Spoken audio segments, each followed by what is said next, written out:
Welcome to the Midwest Game Nerds podcast. I'm your host, John, and here with me today are Brian Hey. and Alex. Hello. Today, we're going to talk a handful of game news as well as some Fallout 76 Wastelanders and the Iron Man VR demo. But before we get to all of that, if you want to follow us on social media or see all the places you can listen to or watch the show, check out MidwestGameNerds.com/links. The Midwest Podcast Network now has a Patreon. The Patreon is meant to benefit all the shows on the network. You can subscribe for as little as $1 a month and help keep our shows alive and well. Check it out at mpn.bz/Patreon. Thanks again to Jason K and Gojo. And Sidsit, I believe, is also subscribed for $10 or more. We appreciate that sweet contribution. As always, we do appreciate your feedback, which you can send to midwestgamenerds@gmail.com. And don't forget to follow us on Twitch as well as rate and review us on your favorite podcatcher. That being said, Alex, any bumpers for the network? Yes, I'm not sure what the next episode for Horror Movie Yearbook is. I think I did know it at one point. They did talk about it at the end of episode 100. I think they're going to do something a little bit lighter. But episode 100 is their most recent episode out. Please go make sure that you check that out. We also recorded a wrap up for season 3 of Westworld with John and Nick and I, and that was quite good. So please go check that out as well. And we just heard this week that The Alienist will be back on July 26th. So we are planning to be back as well. Nice. And other than that, there is a bonus episode about the Final Fantasy VII Remake where we go into spoilery details. It was me, Gojo, and Ryan. And we had a good time. I think it was a really good episode. And interested to hear what other people think of that game. And I can talk about that in a little bit as well since I've finished it since the last time we... It's in my podcast queue to listen to. I'm going to listen to it before I play the game probably because that's just how I operate. That's terrible because I'm pretty sure it's going to make you not want to play the game anymore. Oh, boy. We'll speaking of other podcasts too, I want to shout out 20,000 Hertz, the podcast 20,000 Hertz, spelled out entirely, no numbers, in all letters.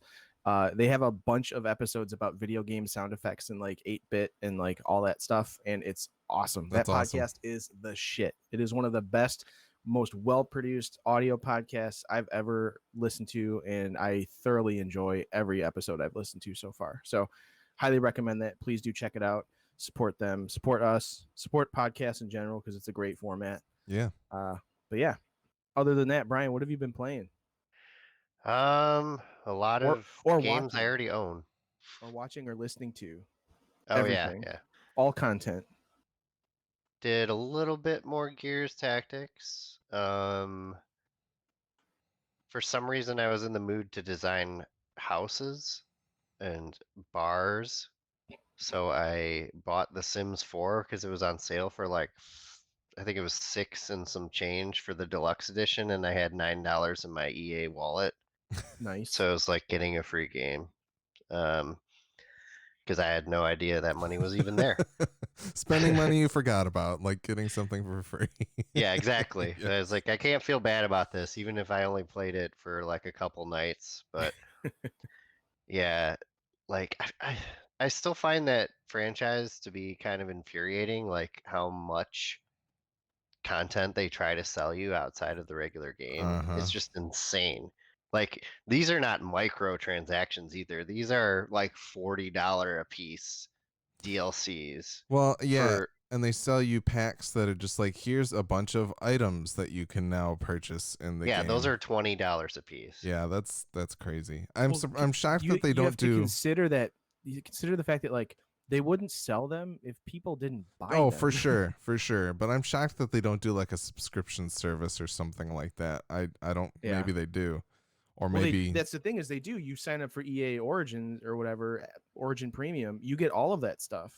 Do you? Well, no, not all of it. No, you don't. You get sure about that? Yeah, because I did install it when I had Origin Premium, and you get a lot of it. You get like a few extra DLCs than what I have right now, but you do not get all of it. Yeah. So I mean, yeah, I don't know. Obviously, you'd want to sign up for Origin to get the discount on that stuff if you're gonna buy it all. Yeah, but I mean, absolutely. Like paying for Origin Premium for the whole year is cheaper than buying like all three of the expansions, you know? Yeah. Or whatever. But yeah, it's like at first I tried to install Sims 3 because I already own that one. And from what I remember, I liked some of the stuff in that game more than 4. Like, it has more items and stuff and more wallpapers, textures and stuff in general. So that's why 4 seems like a kind of a step back. Mm-hmm. Also, like the whole neighborhood is just like more. It's like more interactive. Like things, the households in Sims 4 are more segregated from each other. Okay. But that also makes it run a lot better, which is nice. Yeah, I tried Sims 3 and I realized like the interface is kind of clunky compared to 4. So that's one part where they made a big improvement. So then that's when I ended up just buying it. And but it's just like such a step back. Like I said, like there's less items, there's less like you used to be able to make your own textures and your own 3D like modeled items and stuff in I think the first or second game. Mm. And now it's just like there's no modding whatsoever, just so they can sell you more shit. Yep. And it's kind of infuriating. That's a bummer. Yeah. I don't think I I've just- honestly played much Sims since the first one. And I don't know if I've ever talked about what I used to do, but with the Live and Large update or expansion, they introduced like a chemistry set that you could use. And there was a Yeah. particular yellow potion that you could make that would give you the opposite of your personality traits. So I would make characters with 0 in all of their personality traits. And then I would stick them in like a meth lab and just have them making a bunch of potions until I got the yellow potion. And then I would have full points on their personality, and then I'd make them a really baller house, and then I'd uninstall the game. So So you were just min-maxing the Sims. yeah, I min-maxed as much as I could at the top, and then I was like, there's no point in playing this game anymore. So then I would uninstall it. Okay, so But- you get 2 packs of The Sims. Like you get the kids' room pack and the dine out pack with Origin access. Yeah. Yeah, and there's like 75 more packs. Yes, but you also get access to those before anyone else does. So Oh. sign Big up deal. now. Yeah. You got my money. That's enough of that. So I did my usual shooters that I bounce around to. Fair amount of R6, Call of Duty Warzone, and PUBG actually. But here's the thing, like we had, I think there were like 5 of us last weekend, decided to run a custom match and play against each other. And I know the maps are like massive and all, but it's just like, it was actually a lot of fun It to sounds play against each other. yeah. And I wish we could get like a dozen of us to do it, and that would be even better. That's literally the only thing you mentioned this last or the other night Yeah. when we were playing. PUBG specifically? PUBG, yeah, because Okay. the custom match function is actually very robust. You can change so many options, and one of the coolest options you can set is like a free observer mode. When you die, you can just fly around the whole map like a drone and watch everything from above. That's sweet. Yeah, Yeah, I'd be into playing it that way. I hate too. playing it against like 100 other people that I don't know that are Mhm. obviously going to destroy me. I feel like against some of you guys I might have a chance, but who knows? Probably it would really just depend on where we all end up on the map and then how the circle. That's like, what I works was gonna out. say. I was like, I don't think I'd have a chance in like a firefight with anybody, but I could certainly hide the shit out of a bathtub. yeah, So yeah. There were a lot of different approaches taken. Like some of us were aggressive, some of us were not. Yeah, it was actually quite a bit of fun, and it's cool because you get to pick the map and all the options. Like I said, we had 5 times the normal care package drop rate at one point, and that was That's just awesome. that was too insane. Like there were so many care packages in the final circle that you could use them for cover. can you make it so that it only spawns frying pans? I think you can. Yeah, you can shut weapons off and All right, stuff. I'm You in. can change the damage of weapons and everything. Frying pan 1-hit kill. Like Yes. You can change the shape of the shrinking circle, so to speak. Like you can change it. We changed it to a square one time, but the interesting. problem with it is for some reason it just made a really small square right away. So we were all like rushing from really far out to get into this tiny little square. This sounds like a Then- lot of fun. Yeah, it was fun. I would rather play that game in that manner than normally. Yeah, it actually ran really well like that too, because there's just not a bunch of people connecting from all over the country and shit. It was just everybody. Right. It was like 4 of us from Michigan and 1 from California, so it was like Or really people easy. in North Korea using Yeah. VPNs. It Yeah. honestly reminded me of the fight from Metal Gear Solid 3 with the boss, where you're literally, it's just 2 people in like a gigantic jungle with sniper rifles. So I was like, that sounds, I would give that a try. So next time you guys want to do that, let me know. Yeah, I'd like to try it like maybe next weekend or something. Yeah, Sure. it's just a game of stamina. Like, Yeah. Yeah. Oh, it's interesting for sure. Like it's almost more like chess-like in a way, Yeah. and you're trying to just use silly tactics. Like sometimes we would lie to each other and stuff too because we were all talking shit in the same Discord.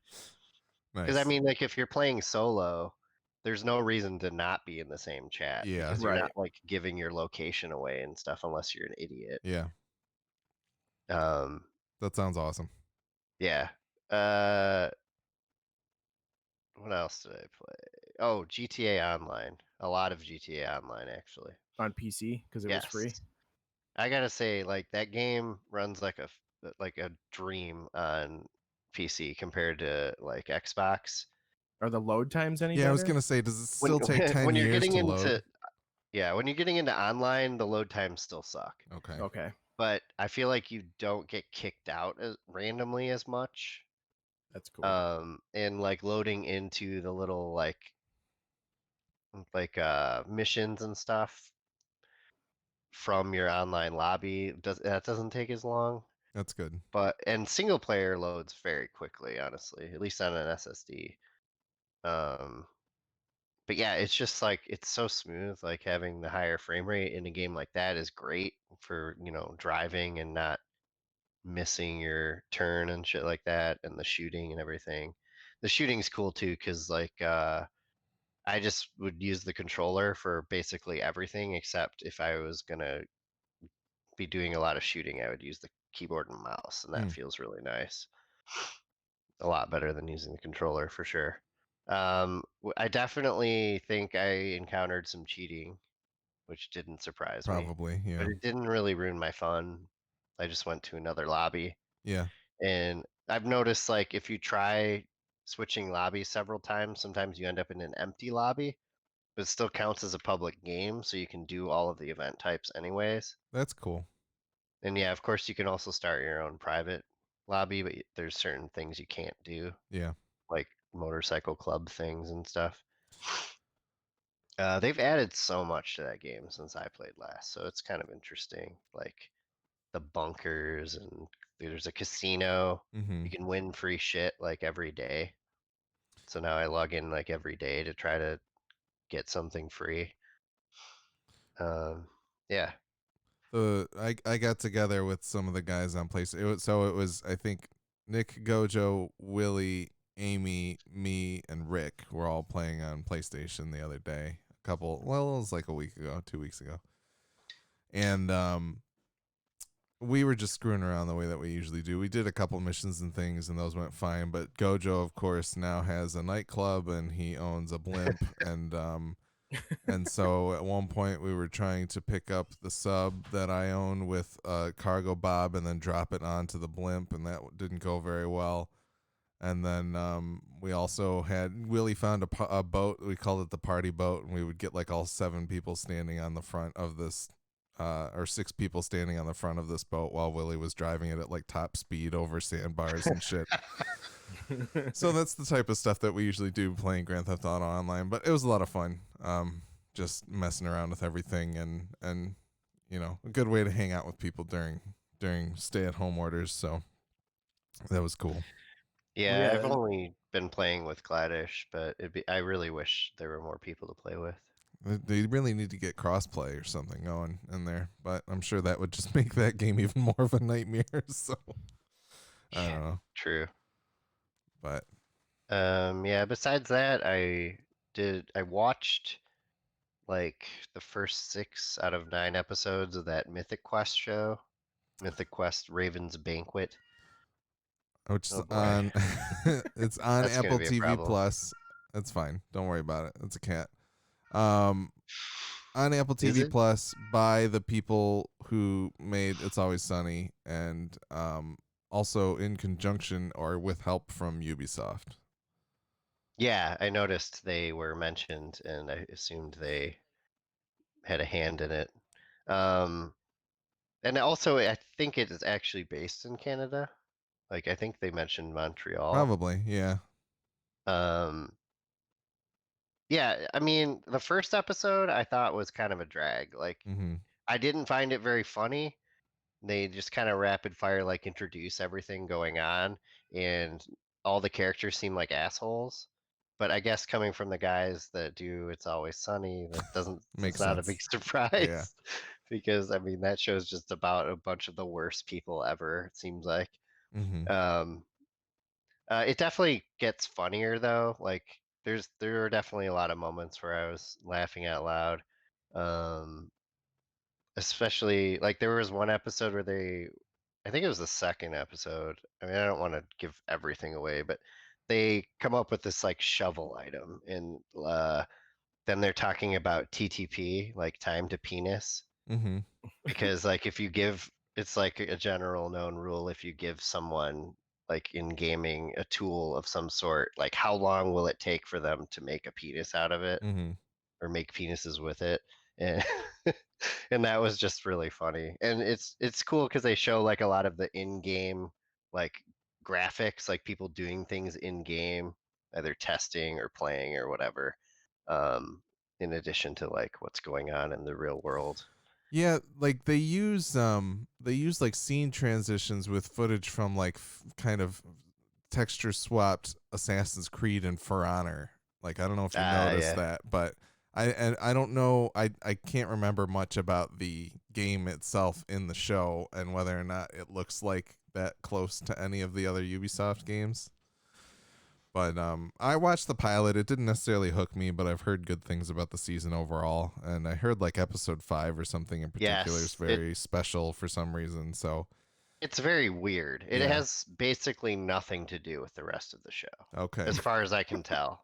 all right, It's like it's like a sweet kind of episode. Like it's kind of like a tribute to video game development okay, in a way, and like indie developers specifically, I would say, and then that grow too big, and yeah, what can happen. And it's a well done episode in itself, but it is just like a self-contained episode. Like I was trying to figure out how is this connected with the rest of the show, mm-hmm, and there's like one little bit at the end that connects it, and that's it. Like it takes place in the same studio space, I think, and that's about it.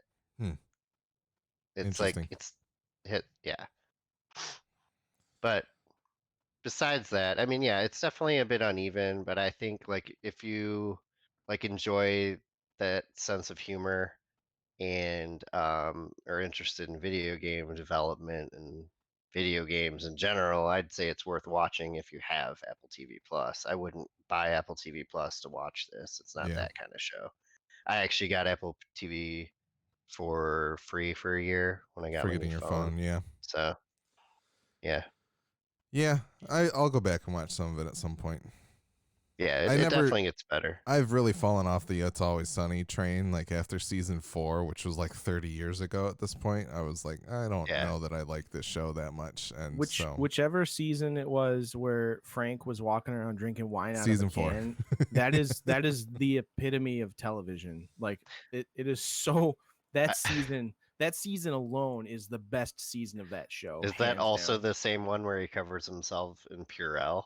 Because I that don't would be really relevant to now, I feel I'm like. pretty sure it was the season. So it's the wine in the can one, and then they also did like the court case for the Philly Phonetic thing where they tried to sneak into the like playoff game or whatever, or Mm. the and like they were making riot punch or whatever the fuck out of like Kool-Aid and like grain alcohol, like.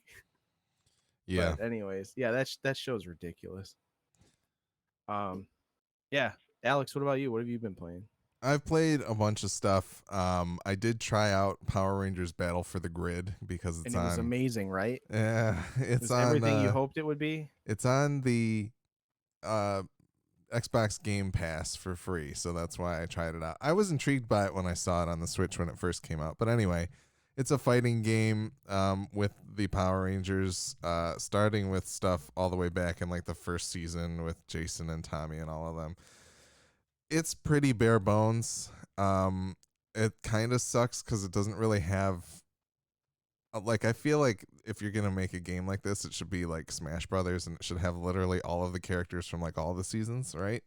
But I Right. think this is made by like an indie developer, and like they try to do a story mode, which is okay. You have like 3 fights that you do, and then it like plays like kind of a hand drawn cutscene and stuff like that. But it feels pretty low budge. I think it's only $20 or so normally, but not necessarily like it. And the fighting itself didn't feel super tight. Didn't feel as good as like a Mortal Kombat did. It felt a little bit more like a Street Fighter, which has never really been my game anyway. But still, it's there for free. You can try it out if you'd like on Xbox Game Pass, on console at least. I don't know if it's on PC or not. I finished Final Fantasy VII. I still adore that game. I think it's great. I'm very curious to know what John would think of it.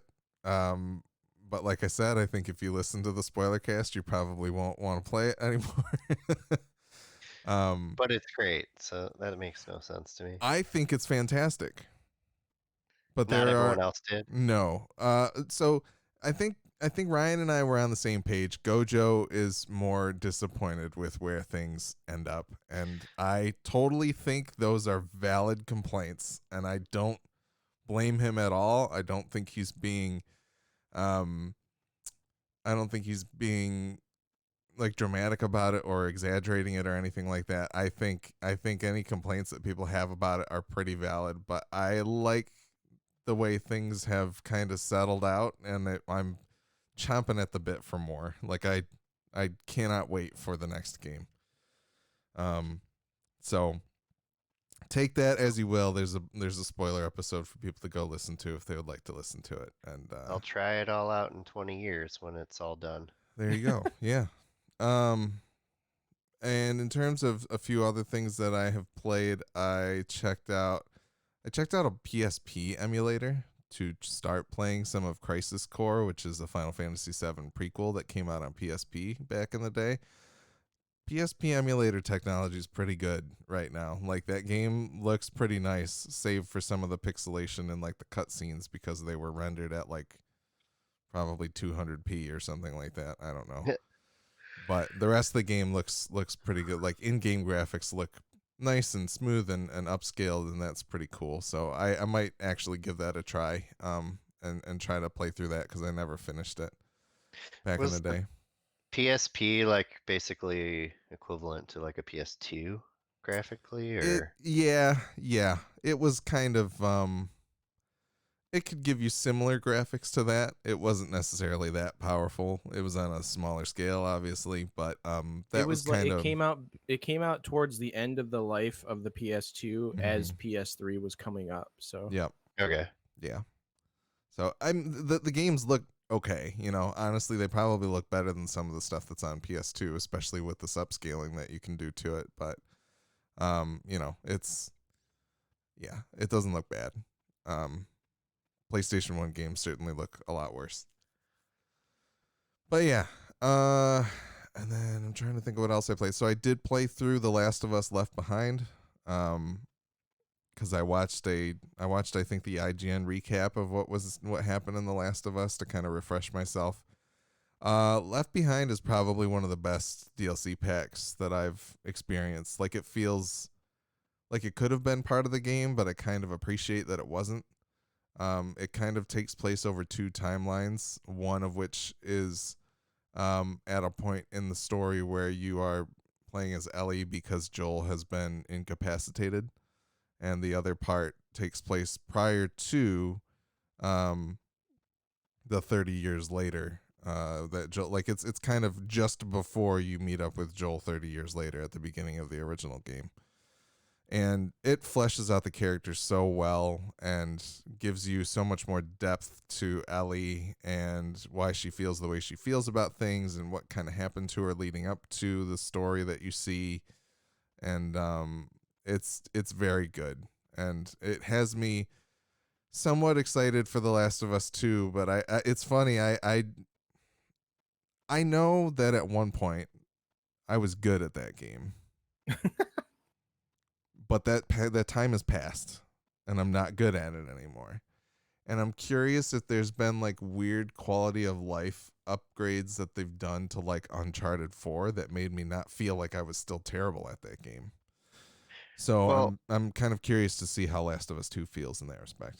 I feel like whatever quality of life improvements were made in Uncharted 4 will carry over to Last of Yeah, Us 2. exactly. That's kind of what I'm hoping, but they're so I don't know. I don't know why I'm so bad at the game now and why it feels that way, because I don't feel like there's been that much of a change between when Last of Us 2 or when Last of Us 1 came out and Uncharted 4. But there might have been, and maybe we'll see kind of how fluid the movement is and things of that nature. Maybe I'll be a little bit better at it, or maybe I just need a little bit more of a gradual acceleration into the gameplay again, because it's not like that. That pack kind of presupposes that you've completed the game, right? So maybe the difficulty lies a little bit further in than, oh, I've played the first mission a couple times. But anyway, that was very good, worth checking out before The Last of Us 2 comes out next month, I believe it is. And then I can talk about Iron Man VR real quick. They put out a demo on Friday, I believe.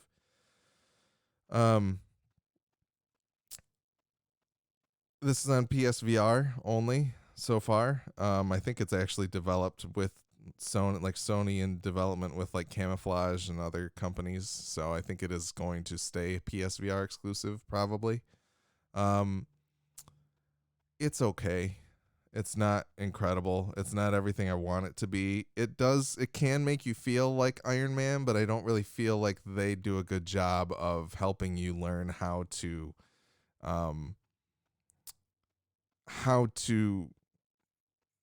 learning the mobility of it all, because you're using move controllers, you're holding the triggers in order to kind of push your repulsor hands, like use the blast on your repulsor hands to like travel forward.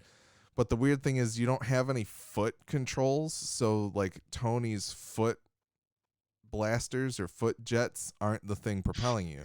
So you have to use where your hand, like how your palm is situated in order to control where you're flying. But then also you need to be able to hold one of the hands out to be able to fire at objects that are flying towards you and things of that nature. So there's a lot of like, it feels like there's really complex and granular controls about how you would be able to move around the space, but they in the tutorial level they didn't do a great job of helping you learn that flow and learn how to best navigate while also shooting at things and kind of using this weird melee punch boost deal. So, and not only that, but they're also like, they've kind of really screwed themselves, because anytime it's not Robert Downey Jr. playing Iron Man, I don't really want anything to do with it anymore, because he does it so well. And so the like off-brand Robert Downey Jr. spouting lines that are kind of similar to what are in the movies, but not exactly, because it's not really a portrayal of the movie at all. It's just not what I'm looking for in an Iron Man game. So, and I don't know why I feel that way about Iron Man when Spider-Man, like the Spider-Man game itself is very good, but it's not like he's very Tom Holland or Tobey Maguire. So I don't know. Or that other guy. That's the reason, because there's Andrew been a bunch Garfield. of Spider-Man. Yeah, that's true. There's only been But like one Tony Stark. The Spider-Man game didn't try to like fit into the universe of the newest movies, did it? No, and neither does this, is what I'm saying. Right. It's not like it feels like. So why? So your concern is that you basically have someone acting as an actor, acting as a role. and you would rather that, like, you'd rather whoever's playing him bring their own original take on him, I guess. Like, That would help, I think. I think it but would certainly help, but it's also going to be fucking hard to fill those shoes. Like, oh, for sure. Well, yeah. look at the Avengers Square Enix game. Yep, Like, same just problem. my God, like those cutscenes, it was just cringeworthy. It looked like some of those videos online where it's like the robotic voice like talking like, here is how you make a spreadsheet in Excel. But it was the Avengers, and it was like, I am Captain America, look at my face. Yeah. And it's just bad. Yeah. Man, Go ahead, Brian. I was just gonna say, I wish I could set up Siri to sound like that. Just sounds slightly Russian. Yeah, Surrey maybe, Sergey. Yes, But- Sergey.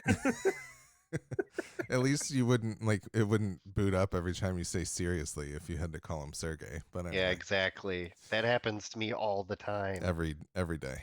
But It's so dumb. anyway, Iron Man Turn it VR. off, man. Just turn Siri off. No, because sometimes I need to Sometimes it's set an useful. alarm while I'm about to take a nap, and the phone's like several feet away, and that's the only way to do it. That's the only reason I have Siri on. Iron Man VR coming out on July 3rd. I don't think I'm going to be buying it unless somebody's like, dude, the end of the game is awesome or something like that. Like if maybe I missed something, or maybe there's a better, maybe like maybe the onboarding's a bit better in the full game. I kind of doubt that because I think this was like the tutorial mission in the beginning, like the first mission of the game. I also feel like there's probably a lot of protection to make sure that you are not, like, honestly, if you faced your hands in different directions and held the triggers, I don't think it would be spinning you at the speed that Iron Man really would spin, because that would make you throw up. So, you know, I understand that there's some of that there, but it does feel like if I was able to master it a little bit better, I would be able to pull off some of the really cool stuff from the movies. I just don't want to put in the time to learn that if they're not going to give you a better way to learn it. If anything, this will produce a series of fail videos on YouTube that will be fucking hilarious of people just flying through their televisions on accident. Like, I saw especially this, with everybody being quarantined Yeah. and stuck at home, like they're gonna have nothing better to do. They're gonna be like, I got this VR thing for Iron Man, and then they're gonna set up a camera to, like, you know, or somebody's gonna be filming their like live-in girlfriend playing it, and she just goes to like fly through the TV and like literally head first through a flat screen. Like, well, did you see the gif of the dad playing the game where you walk on the plank? yeah. Yeah, Oh my god. and he He just just gets to the end of it and just leaps- like swan dives leaps into the at the television. TV. Yeah, Oh my I God. don't understand. That is absolutely hilarious. Yeah, but We'll be seeing a lot of that if they ever make a Hey, Timmy, Assassin's Creed VR. It's so real, Tim. Oh my god, this is amazing. But yeah, no. Iron Man. That's the thing. Cool. I feel like that would be more fun if they ported it to PC and you could use the index too, because then you could literally just open your hand up That's and it would honestly, track the whole thing. that is partly what some of the issue is for me. Like, I think if you, because there's times where they tell you to like open your palm or whatever, face your palm And then this you way. drop your move controller. And yeah, like you still have to have your finger on like the trigger and like the shooty mechanism part. So it's not like, it doesn't really, like, I think it would help a little bit, but I think honestly some of the biggest issue with it is going to be the fact that your feet don't do, like, I think the thing that will stop it from feeling as much like Iron Man as possible is the fact that you have no control over your foot thrusters in order to make sure that you continue moving in a certain direction, rather than, like, you know, obviously his, like, if you align all of the, there's parts in the movies where he aligns all the thrusters and that's when he speeds up very quickly. And you get some sensation of that when you are aligned that way in the game. But as soon as I have to lift my hands up, I feel like I don't really, like, you can hit a button to like enter hover mode and kind of just hover there and do whatever. But being able to switch through it all, I like in the brief 10, maybe 5 minute like tutorial level that they gave, I just don't think it was realistic for me to feel comfortable doing all of that stuff. And they give you as much time to mess around in it as you want, but you know, it just, I think there needs to be a little bit more guidance and kind of being able to see exactly how your motions are affecting the way that you're going to move, because it's not intuitive to the way that you would play literally any other video game. It's a completely new sensation, which is awesome, and that means that they kind of succeeded at least. But yeah, I'm curious to see what people think of the full game when that comes out and kind of understand a little more about what they do with it story-wise, but I don't think I'm going to pick it up. Sweet. I think that's all I've played. Well, I've unleashed a monster by loading Overcooked on my Switch because that's all Megan wants to do now is play Overcooked. And Is that why you never play Rainbow Six now? Well, so we'll get to that, but let me just say, Overcooked is a great game. I hate it so much because it's so frustrating. Like, it's already hard enough. Like if you're just playing 2 people, it's a hard game. Like you literally need 4 people. Yeah. And it's already hard enough as it is, like just timing things properly. But then when they start throwing the shit at you, where like you're on the 2 food trucks that have to line up, or you're on the boat and like the boat tips one way, so like the counters swish to the one side, and then somebody gets cut off from access to that, and then it swishes back, and the other person gets cut off from access to like the tools. Like, it's infuriating, so infuriating. But it's a really that is a very sweet game, like to play, and it's super intuitive and fun and cool, and it's easy to pick up and put down, and for people who don't play a lot of video games, it's fantastic. But it is, for someone who does play a lot of video games, it is fucking infuriating. Like, there's no other way to put it. The one level where they have just a thin strip, like it's not even like hard because there's parts of the level moving or anything like that, but literally it's a 1-person wide pathway around the kitchen up until the top. Is just, it's genius level design, but so infuriating. Well, even like, it's funny because like there's the level that has like the conveyor belt that does the whole perimeter, and all you have to do is make burgers. That's it. And like that, even that little mechanic is like infuriating. But if you do things like the way I was doing that level, was I was on the side with all of I had the pans so I could cook the meat, and I had all of the supplies so I could dole out, like if we needed lettuce, meat, or a bun or a tomato or whatever. So I would just load up the entire belt with all the things, like all of the ingredients. Like, I just start flying them out there. And then she would, Megan gets the meat and she chops it, she sends it back the other way. And you have to, if you time it right, you can get a lot of burgers out like really fast. It's cool.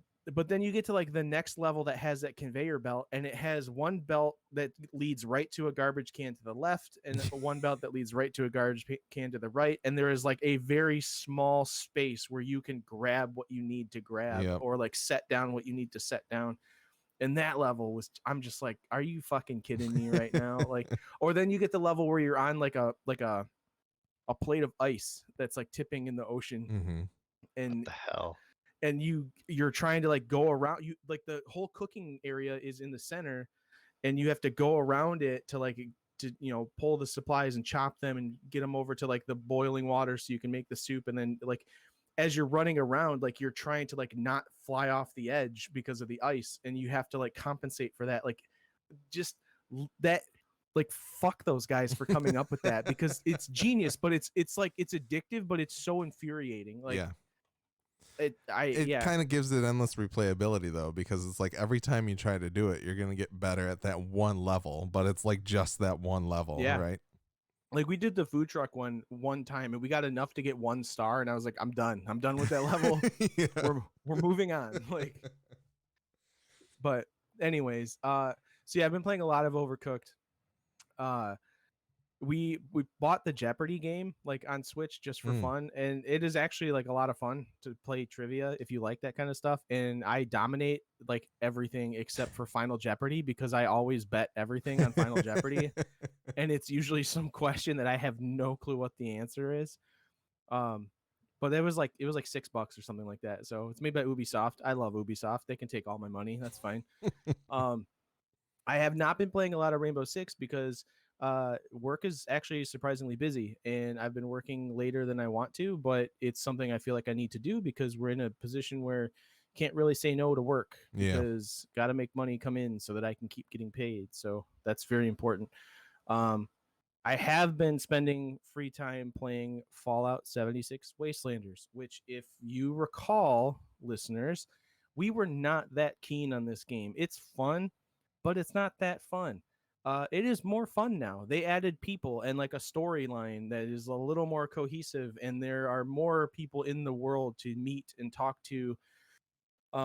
The intro quest line that kind of gets you rolling is fun and interesting and introduces some really cool characters. And then it kind of like I got to the point where I actually hit a level cap or a level gate. So you get to a point where you actually have to you meet the overseer, and the overseer's like, you gotta go do this thing, come back to me in a little bit. And it says like you gotta come back to the overseer at level 20. I'm level 15. I put about 15 or so hours into the game. I started over completely. In doing so, it was really funny because I hopped on the game not thinking anybody played it anymore, and Tom's brother Pete jumps in and like hops in my game, and he's like, "Hey, dude, what's going on?" And I'm just like, "Holy shit! Like, I didn't realize you play this." And he's decked out in a full suit of power armor. He's level 45, and he's like, "Let me make you some stuff. Is this your first time playing?" And I'm like, "No, but if you want to make me stuff, like I haven't played it since they released Wastelanders." He's like, "Oh, cool. It is way better now." And I'm like, "Oh, sweet." So he made me a whole bunch of like level 1 gear that's like overpowered to a certain extent because it had like durability that was like 3 times more durable than anything else in the game. And it kind of got me rolling. He gave me a bunch of stim packs and like Radaway and stuff like that. But it is still very much a Fallout game in terms of like there's a ton of exploration. You're constantly picking up quests and things. Like a lot of the lore is coming out of the computers and things like that. But you're also there are more people to interact with in the game now, and it's definitely makes it more interesting. My biggest complaint, and Megan and I had a very large conversation about this last night while she was watching me play, is that it's still Appalachia, and who gives a shit about the middle of the country? Like nobody does. There's nothing there. It's fucking mountains, and that's it. Like nobody gives a shit about any. Like Washington D.C. is super interesting. Boston is super interesting. New Vegas is super interesting. Fucking Hillfolk, not interesting at all. Like in the least bit. Like it is the most boring setting in all of America. Like I think John Denver would see those as some fighting words right there. Hey, that's you fine. know, it's great if you want to go hiking or whitewater rafting or live out Deliverance, but other than that, it's not interesting. You're right. No, it's super boring. Like it's Or just inbreed if you want to do that too. and I mean maybe The a views lot of that Brian may De La Durante do not reflect the views of the Midwest Podcast Network or the Midwest Game Nerds Podcast. I am not condoning that behavior. if maybe I had spent more time in that area of the country, like maybe it would be a better game for me to some extent. I'm still enjoying it. I'm still playing. I'm gonna play more of it because it's the kind of game I kind of want to play right now. It's the kind of game I kind of need to get sucked into because I'm having a baby soon, and to be able to like sit there and like not have to think much about what I'm doing. It's very much what I need to be playing right now. But yeah, it's just like it's so like what landmarks are there? Like I don't know any of the landmarks in any of this. Like that was the best part about Vegas was like going to like going to the casinos and like seeing some of these like landmarks that you actually know, or like when you go to Boston and you get to see like when we went to Boston for PAX, we're like naming off areas of the city, and I'm like, oh, I went there in Fallout. Like that's cool.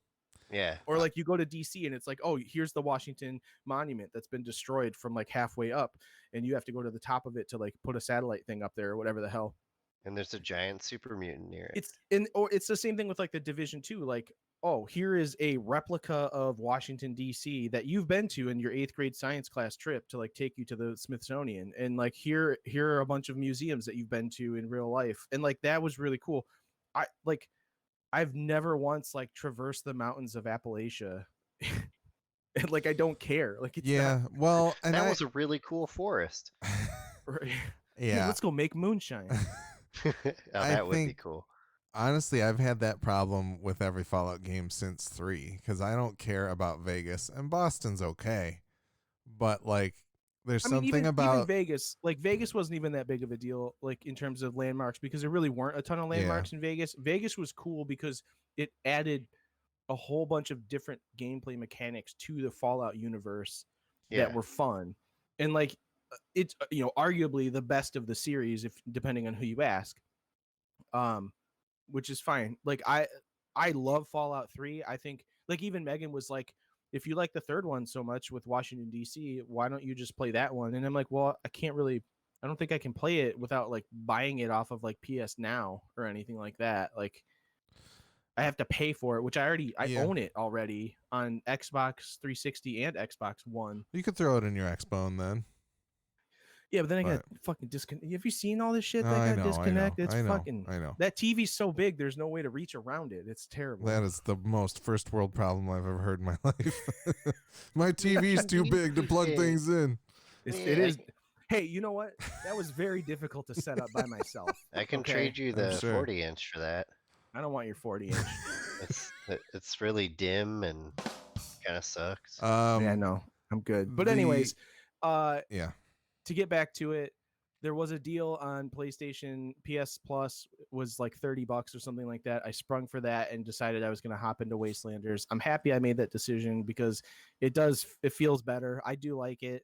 I got used to the VATS system not being there. Like new VATS is okay. Like I just walk around tapping the button like I would normally to like engage and see if there's enemies in the area. And when they are, I sneak up to them, I VATS real fast and fire at them, and I kill them really fast. It's essentially just like auto aim, isn't it? Essentially, yeah. It's just it's an auto aim, and it works. It's not that bad. I haven't had any issues with other players. I have run into other players, and they do ruin my experience because I play Fallout very solitary, and I'm not knocking Pete. I'm glad he jumped in my game, and we got a chance to like catch up and like talk about stuff and like real life and everything, and like he hooked me up with a bunch of shit in the game. That's awesome. But Fallout for me is a very solitary game, and I don't need the other people there to, at least not yet. Like when I'm like starting over and like relearning everything and like because Pete's like, hey, let's go in quest, and I'm like, dude, I can't have a conversation with you and do like listen to these people talking to me and like have a dialogue tree. Like that's the other thing, the dialogue tree is back. Like you're making decisions, you're choosing dialogue properly, speech unlike checks Fallout and 4. Yeah. Like you can make decisions as to what you say and how you say it, and it's if you like Fallout, give it another shot.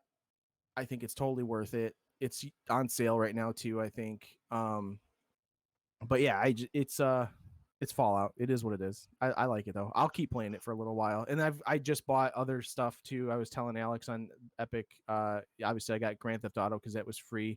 I purchased Corruption 2029, which looks like Destiny meets like XCOM of some sort, which looked really cool. It was like $7 after the coupon.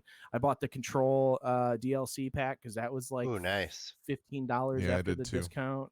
I bought Game of the Year Witcher 3 on Epic because it was $5 after the discount. Like, I mean, I kind of lined up a bunch of games that are like solitary for the time being, but yeah, overall, I'm gonna because I have we're like 2.5, 3 weeks out from when the baby's supposed to be here, so I should probably get some Rainbow in before then. But yeah. Anyways, I think all of your gaming will be solitary for a while after you have the baby. I'll get into some of those late night matches, like where Fuzzy's up at like 2 a.m. playing Rainbow. So we'll see. But anyways, yeah, that's what I've been playing. All right. Is it news time? Yeah, let's talk some news. Okay. So I don't know where you want to start, but let's start with a new Paper Mario game coming to the Switch in July. I think it's July 17th. Paper Mario: The Origami King. It looks great.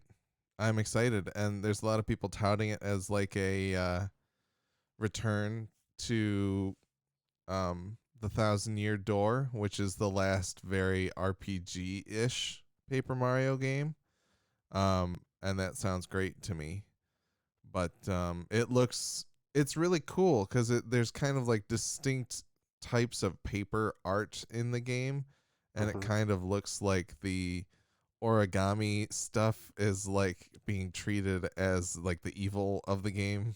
Maybe, I'm not sure, but I don't know. It just looks awesome, and I'm excited for there to be another Paper Mario. And I like all of the paper puns that are in the intro there. yeah, absolutely. Yeah, will you crease yourself to be or what, like all that type of stuff. It's pretty cool.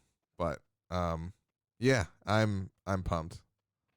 I'm excited because I've never played a Paper Mario game, and they always looked pretty cool to me. I just didn't have the systems. Yeah, I played Paper Mario 64 on the Wii when it first came out because I never had a 64, and I really loved it. It's a great RPG. Um, but I never like Thousand Year Door is difficult to find because it's kind of low print, I believe, and was on GameCube. But Super Paper Mario kind of took a step away from that, and some of the other games, like I think Color Splash and Sticker Star, very drastically changed the gameplay.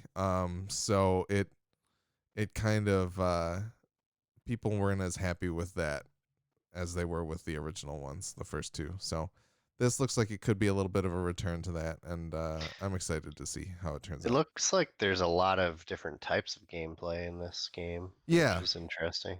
yeah. There's I hope it gives you like origami directions to like make some of the characters. Oh, Like that I'm would sure be they a will. cool. Or like maybe they include some paper with it for you to like fold characters out of. Probably. I wouldn't be Yeah. surprised. But yeah, that's coming. Um let's do some of the other stuff real quick. Animal Crossing. Some Animal Crossing news. So I talk about Nookazon at all? No. Nookazon is Amazon for Animal Crossing, where you can list items that you want to get rid of or things that you would like, and people can come and find you and trade them to you. One of the things that people are doing is trading villagers, because you can invite villagers to come and stay on your island. And so there's, of course, become this tier list of like, here's the A-list villagers, the ones that people like the most because they're weird and horny for them or whatever. I don't know. I don't know how it works at all. How the So tiers there's actually ranked out, but I'm just blown away that like everyone's under quarantine and we've created our own economy in Animal Crossing. 100%. Yeah. yeah, but like that also seems really weird to me. So that it's like they're in an animal fashion, they're condoning human trafficking. Oh, 1,000%. Well, that's the thing is I don't think Nintendo didn't know what they were going to create with this game in a lot of A respects. monster. I talked a lot about the turnip the stock market and how people, I don't know if I mentioned this, but like people manipulated the stock market so much, and like we're like having people come to their 600 bell sales stock market like days, that they lowered the interest rate of the bank in the game so that they could adjust the economy a little bit, because they didn't want people making like insane interest off of their millions of bells that they got on the stock market. But then on top of that, this whole Nookazon thing, it's just, all of it is insane. And of course it's what the internet did to this somewhat pure and probably mostly boring video game. But um so there's this guy called Raymond. He's this cat that has heterochromia. He's got a brown eye and a green eye, and he's Nice. pretty cool. Honestly, when you go inside his house, it looks like a traditional like Japanese company. Like it honestly reminds me of like when I've been over there for work, what the inside of the offices look like in there. So he's kind of cool, but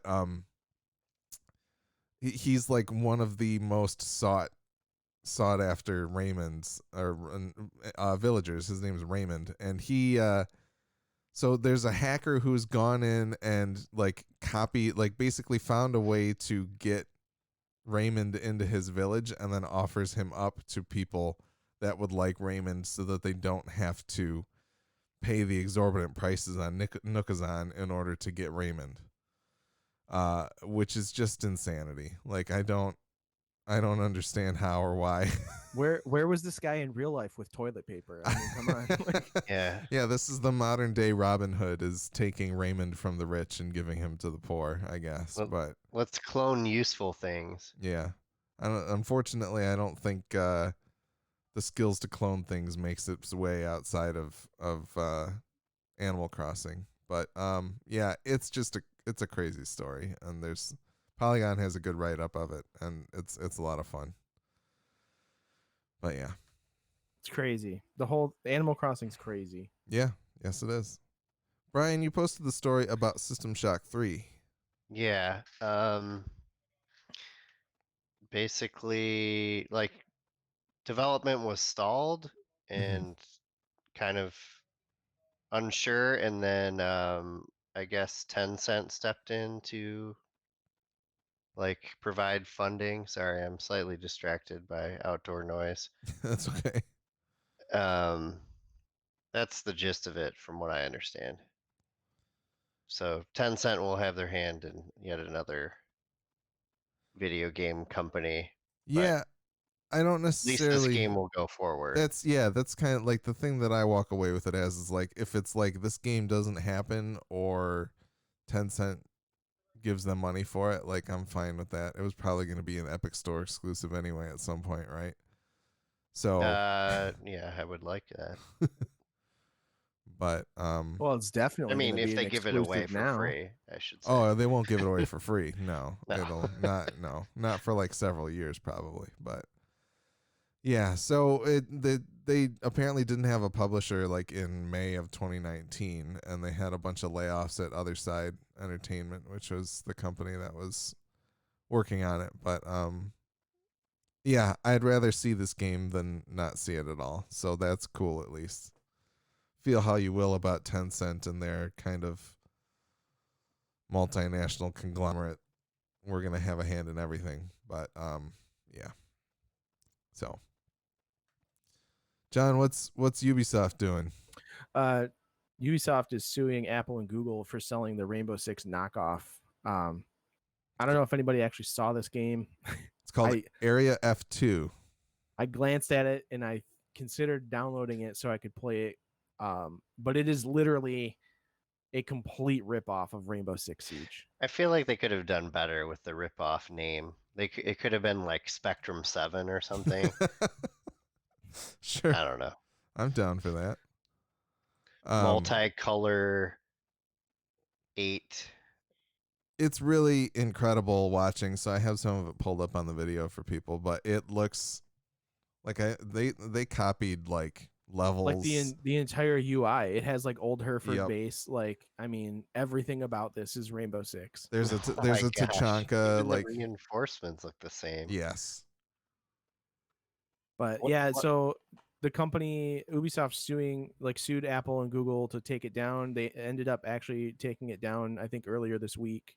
But yeah, it's kind of astounding that this is a thing. Like, I mean, I guess I'm not amazed. Who am I kidding? Like, this So is this was a mobile game though? Yes, Yes. I And cannot Okay, imagine. I'm actually kind of disappointed I didn't get a chance to try it before it was down, because it'd be cool to play Rainbow Six on mobile sometimes. I cannot and it imagine may have- trying to I play don't- this. It'd also be terrible, but Yeah. yeah. With a controller, it'd be okay. Yeah, well, that's the thing is I have my Nimbus. Like, I have a SteelSeries Nimbus controller, which works perfectly with my iPad. I would love to give this a shot, but apparently I can't anymore. I don't know if it had crossplay or not between the two like platforms, but that would have been cool too. But yeah, it's just it's funny, man. Like, because you think about like how many times games get ripped off like in different formats or whatever, and you see this and you're just like, there's like no question this is a blatant ripoff. Like, even the kill cam, like the droning, like everything is like exactly like Rainbow Six Siege. They're using like similar fonts and things like Yeah, I know. that, Yeah. too. It's like they The didn't. color scheme. Yeah. Well, the name of that font is Agency. Okay. Actually, They did not try at all to differentiate it. Like there's very little, even just like literally everything. I mean, so in this article, from mobilesyrup.com that I pulled up or whatever.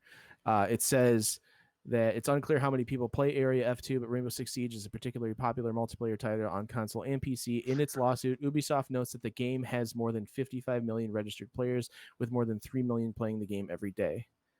So I don't know if that's referring. I'm assuming that refers to Rainbow Six Siege. Like that's a lot of people playing that game, man. Yeah. Like it's come back. But yeah, this is I want to play this game. I'm kind of bummed it's not available right now. But I mean, you maybe could. I'm sure you could sideload it with some terrible Trojanware or something on your phone. what would be interesting is if Ubisoft like buys into this somehow and like makes a Yeah. Rainbow Six Siege mobile of some sort. You know what I mean? Like clearly most of the work is already done. because this game was free to play, and I'm assuming it had like alpha packs and shit that you could buy too. They were probably called Bravo packs or something like that. Like Yeah, it Beta looked like packs. there was a there was a like you have to unlock the characters or something in order to play as them, because there's still people running around as like recruits and things like that. But yeah, I so see Tachanka is in action right now. There's a little turret icon. yep. but yeah, it's I would be interested to see what comes of this. Like if Ubisoft ends up making a mobile version of Rainbow Six, like I could see that being highly beneficial for them. Honestly, some of the animations were like better in my opinion. There's this one, the animation that this game has for the for like the grappling hook. They use like a little gun to like shoot it up at the side of the building. It's actually kind of cool. It's cooler than what's in the actual game, right? in my opinion. But so yeah, crazy. it's just funny to watch. Yeah, it's incredible. It makes me want to play Rainbow Six. Of course, all the time. It's got the lean mechanic and everything. Like Yep. Crazy. So, anyways, I don't know why they thought they'd get away with it. Hey, man, you know it's funny because like my experience with like the knockoffs of things when I was going to the NAMM convention back in the day with the Egnator amp company, we like at the where was it? It was I can't think of what city it's in right now off the top of my head, but they at the convention center, the main floor was like all the big exhibitors, like big companies. You know, you've got like every single amp company that makes great amps, and then you have like all the guitar companies, all the drum companies, and then like the level underneath that, like the basement, was like all of the knockoffs. Yeah. And like you would go there, and it's literally to a T, like everything you saw on the main floor, but like remade by some crazy Asian company. Like like, and you can't even pronounce the company's name. Like none of their literature is in English. You can't read any of the stuff, but like you could see that, oh, this amp is literally the Egnator amp, like in front of your face. Yeah.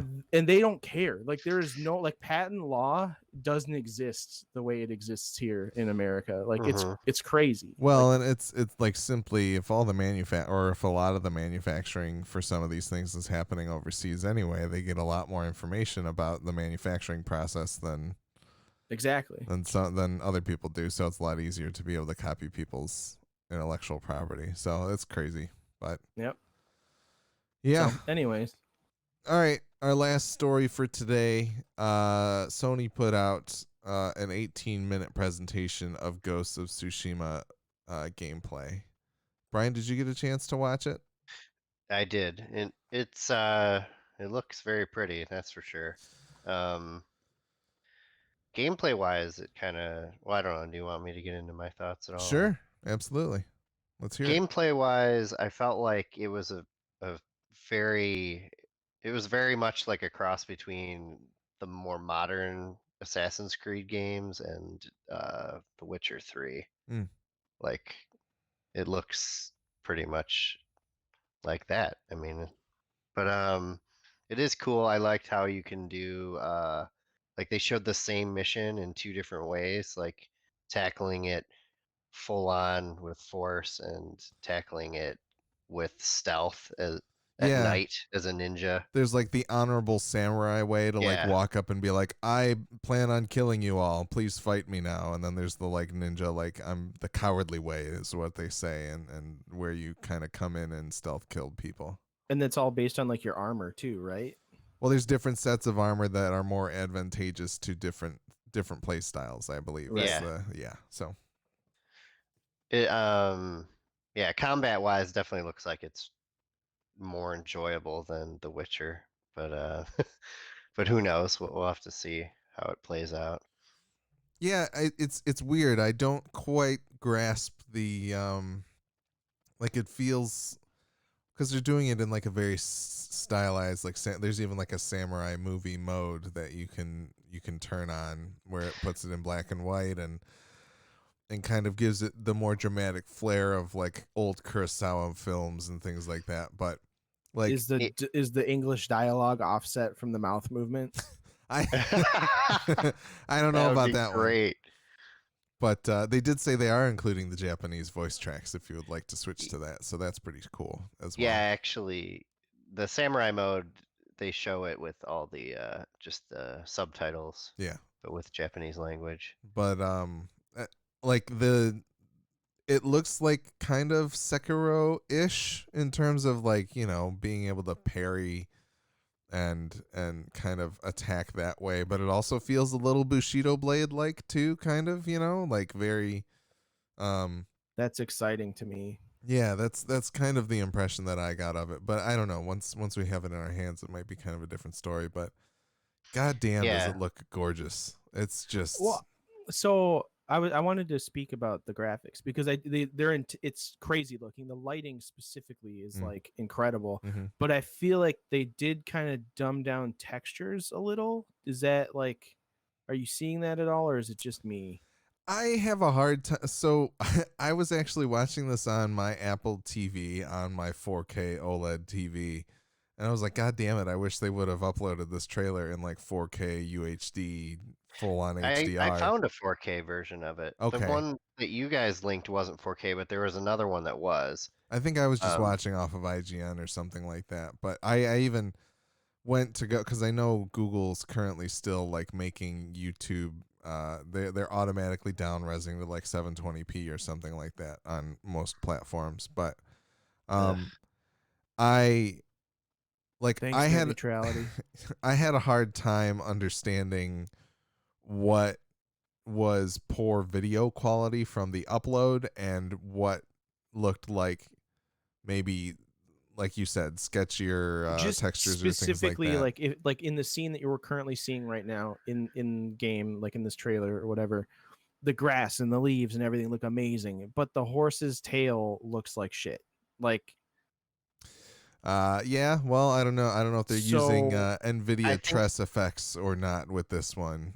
I think that's just a video artifact. Like It from the might- is video it a capture. video artifact, or is it like part of the aesthetic of the game in certain aspects? Like they don't like it you know, I don't know, like it's because the thing is the lighting looks incredible. Like it is a very it's an amazing looking game. I'm not going to deny that. I just feel like in certain things they kind of slacked on the textures a little bit. Hair is really fucking hard in video games.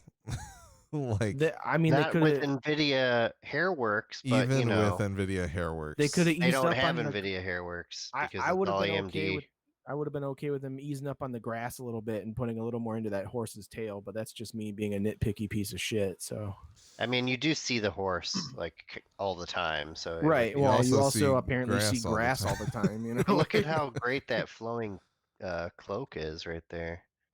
Yeah. So I don't know. I didn't necessarily nothing.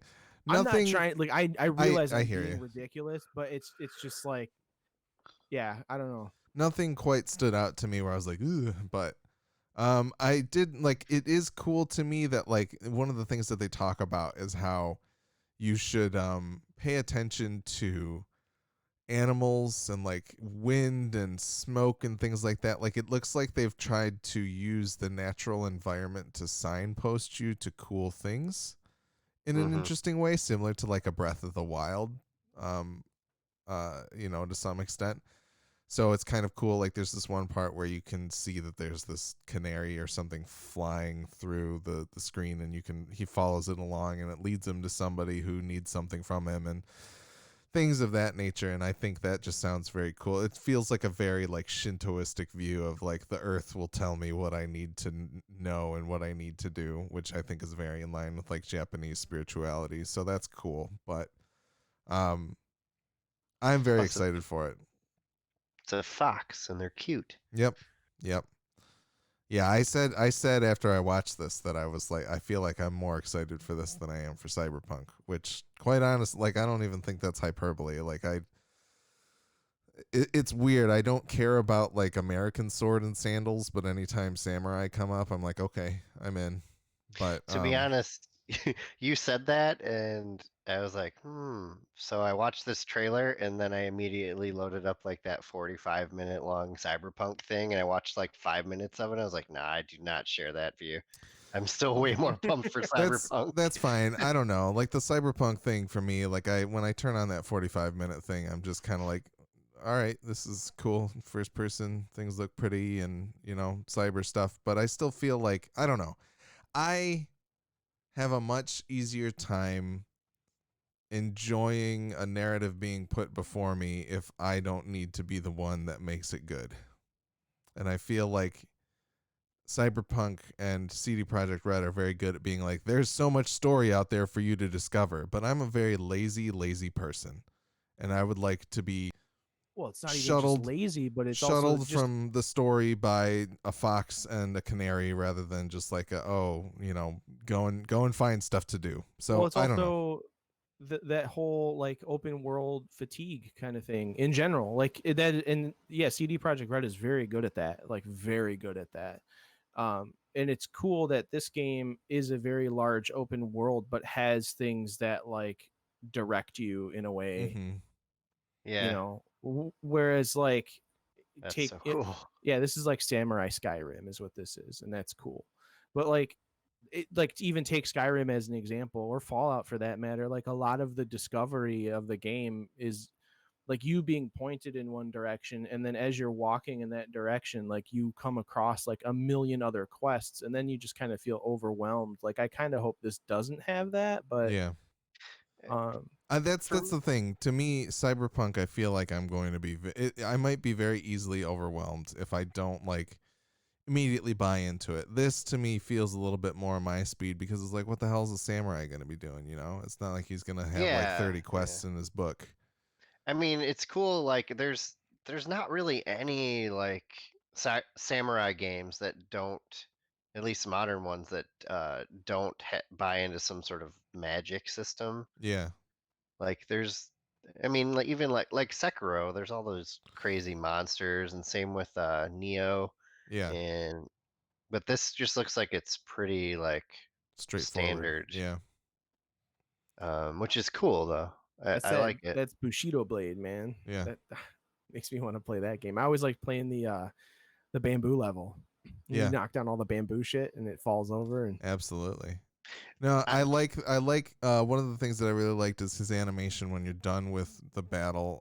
He flicks all the blood off of his sword and then he sheaths it, which is really, really neat.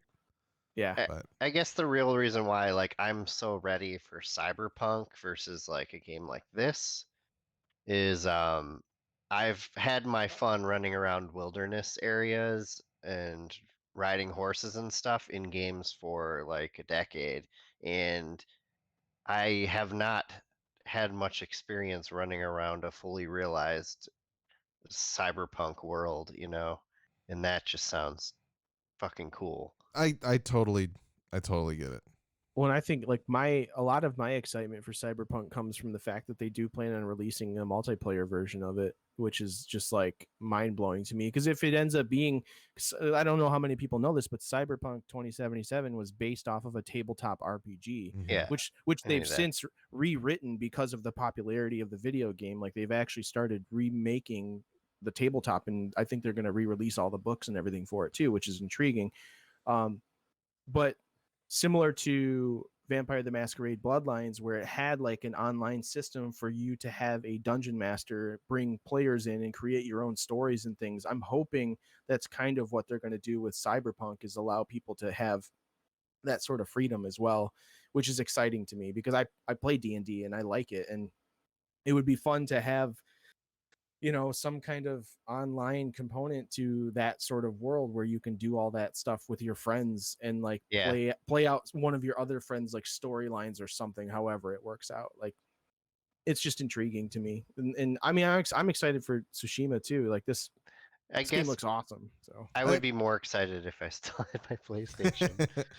Well, and you know, the thing, it's not, I'm not trying to say this game's going to be better than Cyberpunk, because I think they're totally apples and oranges. But just for me and what I'm into, like, I don't know what it is about Cyberpunk, but I feel like a lot of it is just, I don't know how much I'm going to get into embodying the character that I make. And that's partially my fault and just partially like the overwhelming choice of that type of stuff. Whereas Tsushima to me looks like a more straightforward narrative, and that True. tends to be the type of AAA that I get more into. You know, not that like I didn't enjoy Skyrim when I played it, because I certainly did, but that was like a fluke to me.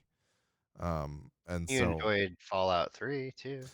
Fallout 3 once again was a fluke, but like I said, I could only play that game after I learned that I could make all of my skills 100 by finding books and things like that. So I could do that math. But in Cyberpunk, it's going to be like, well, you can play it this way, or you can play it this way, or you can do it this way, and that's awesome.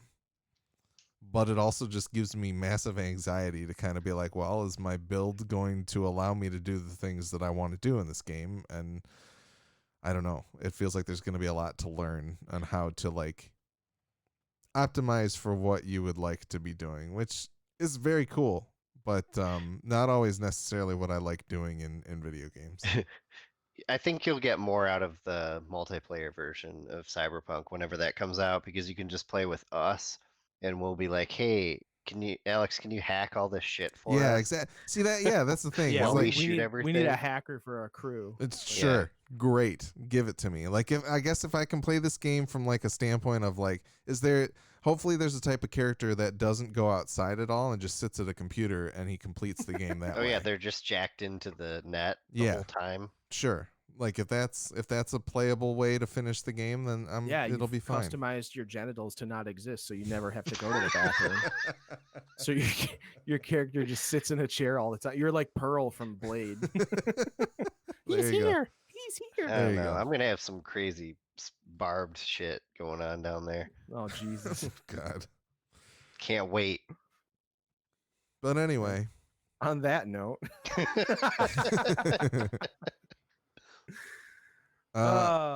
let's yeah. look at the 2020 in video gaming wiki like we do at the end of every episode.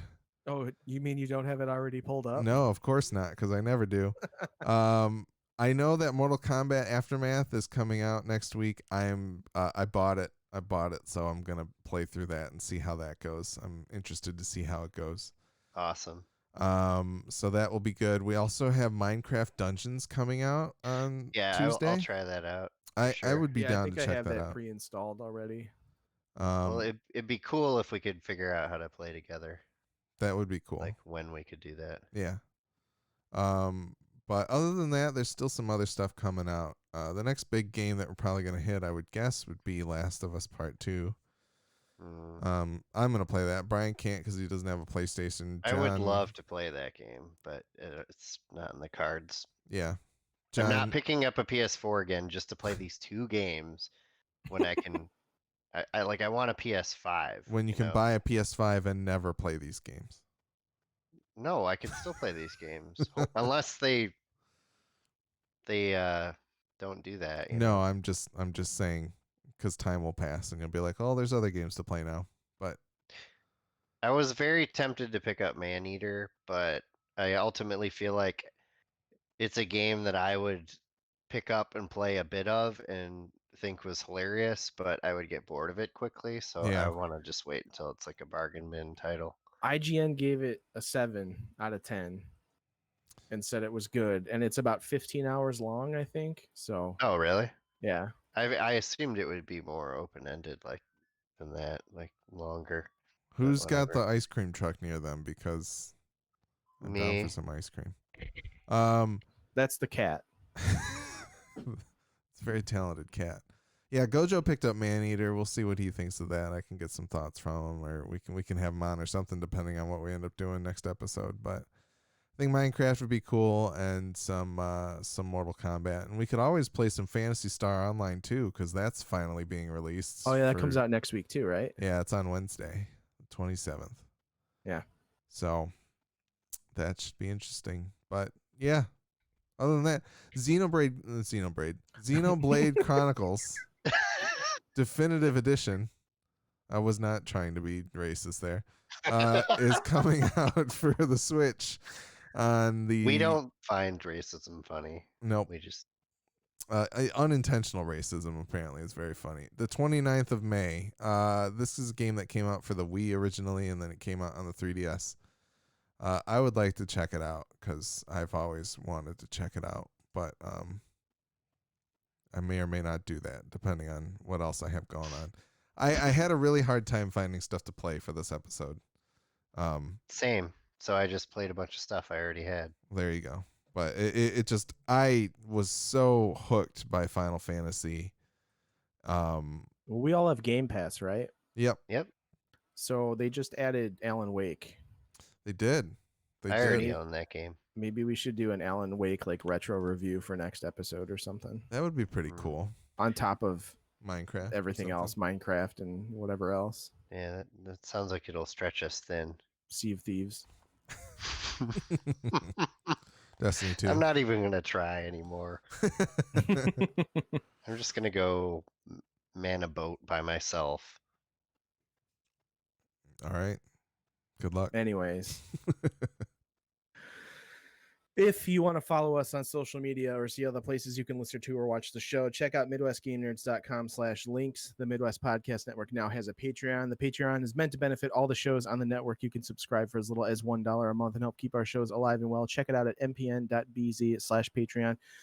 Thanks again to Jason K and Gojo and Sidza for their contributions. We do appreciate that. You guys are great. Sidza has been very active in the Discord, which is awesome too. Yes. So Jason K is also as well. He's usually in there. And Bruce, I mean, those guys are killing it. They always want to have conversations, and I love it. Like, I don't always like join in the conversation necessarily, but I love seeing like an active community. So yeah, you should come check out our listener David Steele is making some awesome looking pizzas. He's got man, an Instagram. I try to not look at those because they make me just they look hungry. So good. He's killing it, man. Yeah, they're amazing. He has an Instagram called Adventures in Pizza Making. I think there's some underscores in that, but you can come to our Discord and learn from David Steele. He will teach you some pizza. Yes, for sure. As always, we do appreciate your feedback, which you can send to MidwestGameNerds@gmail.com. And don't forget to follow us on Twitch as well as rate and review us on your favorite podcatcher. We are Twitch affiliates. You can use a Prime subscription. If you have a free one to give away on us, that would be awesome. If not, that's cool too. If you don't feel like joining us on Patreon, Twitch is always a great opportunity as well. But with Patreon, if you spend $5 or more, you get to join the Discord and you can talk to us anytime you want. And we try to have a pretty active community. So definitely think about that. That being said, Gladish is saying everybody should go play GTA now. That's he posted that up in the Twitch chat. So I think maybe some of us will go play GTA. I can't. I have to go build more baby stuff. So I'm gonna go do that. Not sure I can either. But anyways, yeah. So next time, probably some Minecraft dungeons and Phantasy Star. I'm assuming maybe. We'll see. Yeah. It'll be a mishmash of awesome stuff. So be sure to check back, and we will see you guys next time. Thanks again for joining, everybody. Peace.